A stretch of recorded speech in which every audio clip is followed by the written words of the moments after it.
The thing to appreciate about the Conservative and Unionist Party is that the only principle it understands less than conservatism is unionism.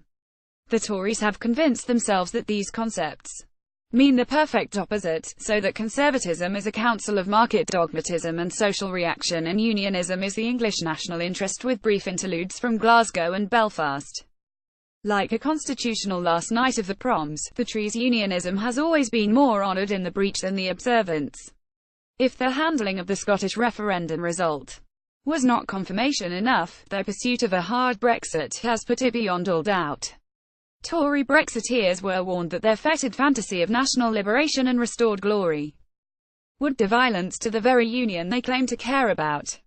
They either did not believe it, because they are ignorant of the Britain outside their home counties, or they did not care, because their obscurant hatred of Brussels has captured their worldview entirely. Whatever the reason, the attempt to sacrifice Northern Ireland to secure the Brexit deal they assured us would be easy is an ominous act. That it appears to have been foiled by Arlene Foster and the DUP does not minimise the gravity of what Theresa May tried to do. The leaked language in the draft agreement between the UK and the EU spoke of continued regulatory alignment between Northern Ireland and the Irish Republic.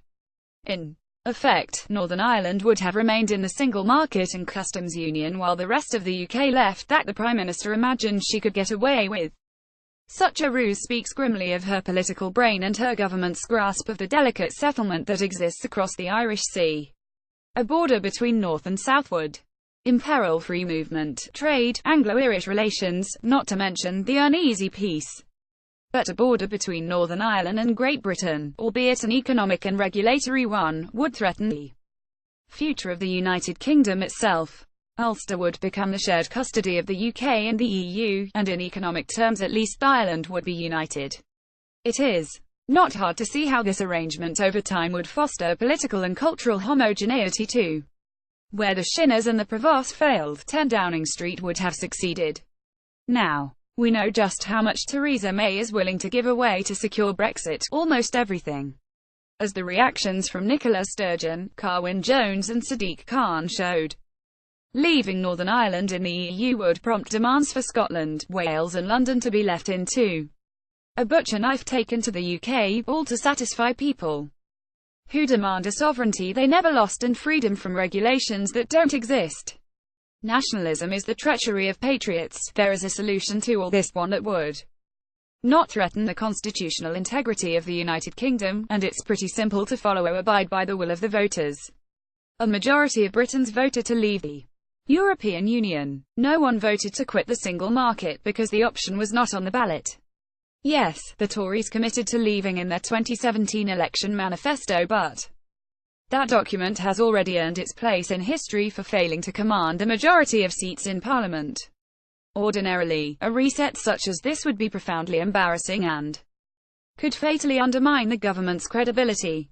But look at the government. Tearing up its plans and starting again would be the first act of leadership from a weak, feckless ministry that has been running scared from backbench extremists from the get-go. Theresa May's premiership is over, if it never really started.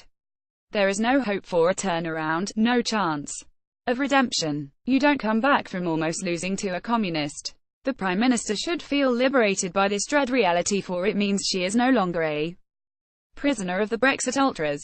There is a majority in the Commons for staying in the single market and, in the absence of anyone else to lead it, she should. A bout of courage that safeguards the unity of the nation would make for a merciful glimmer in an otherwise glum and dismal legacy, and if the hard right moves to topple her, it would mean only that her downfall had been brought forward. If Jacob Rees-Mogg wants to take his end of the Pierre Enoch Powell routine to UKIP, let him, and suggest a few foam-flecked friends to take with him. If U-turning on the single market brings the Tories back to the mainstream, all the better, for that is where the Tories win elections and their sole chance of shutting Jeremy Corbyn out of number 10. In acting to secure the UK, all of the UK, the Conservatives could show they understand the Union, or at least cared about it.